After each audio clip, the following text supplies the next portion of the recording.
Sa ikalawang adlaw sa COC filing alang sa 2025 Bangsamoro Parliamentary Elections, girekomenda sa COMELEC BARM nga kung mamahimo, dili magdungan og file ang mga magkaatbang nga partido aron malikayan ang tensyon.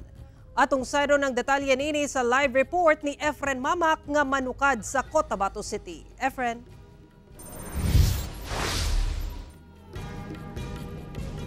Sara, buot karon sa COMELEC BARM nga pa isa-isa ka partido ang magfile og dili magdungan aron malikayan ang tensyon atol sa filing of COC alang sa 2025 Bangsamoro Parliamentary Elections. Samtang nga nakatagdang ipaubos sa assessment ang mga gifile nga manifestation of intent to participate sa election, ilabi na sa magpapili sa seat sa regional political party. Sa ikaduhang adlaw sa filing of COC alang sa 2025 Bangsamoro Parliamentary Election sa Bangsamoro Government Center sa Cotabato City, mingaw pa. Sanglit, walay mga aspirant nga nag-file karong adlaw.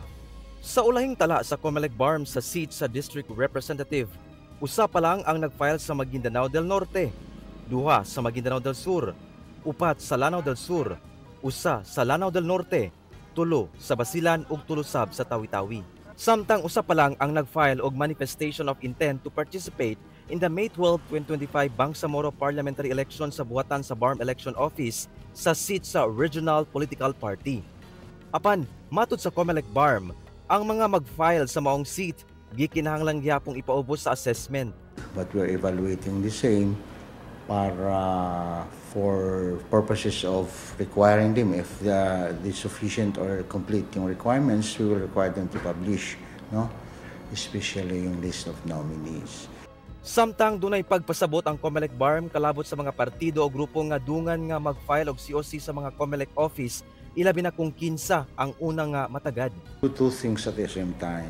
So kung dalawang darating, kung sinong nauna ang mauna, then serve upon by the second. So, hindi yun bawal.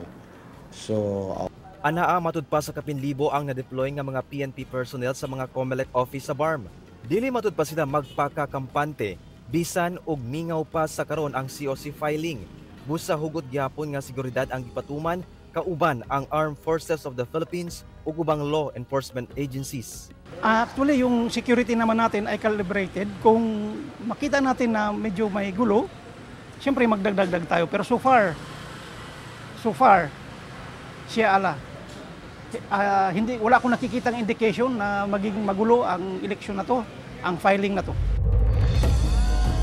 Samtang walay natala nga untoward incidents ang Police Regional Office BAR sa ikaduhang adlaw sa COC filing. Sara.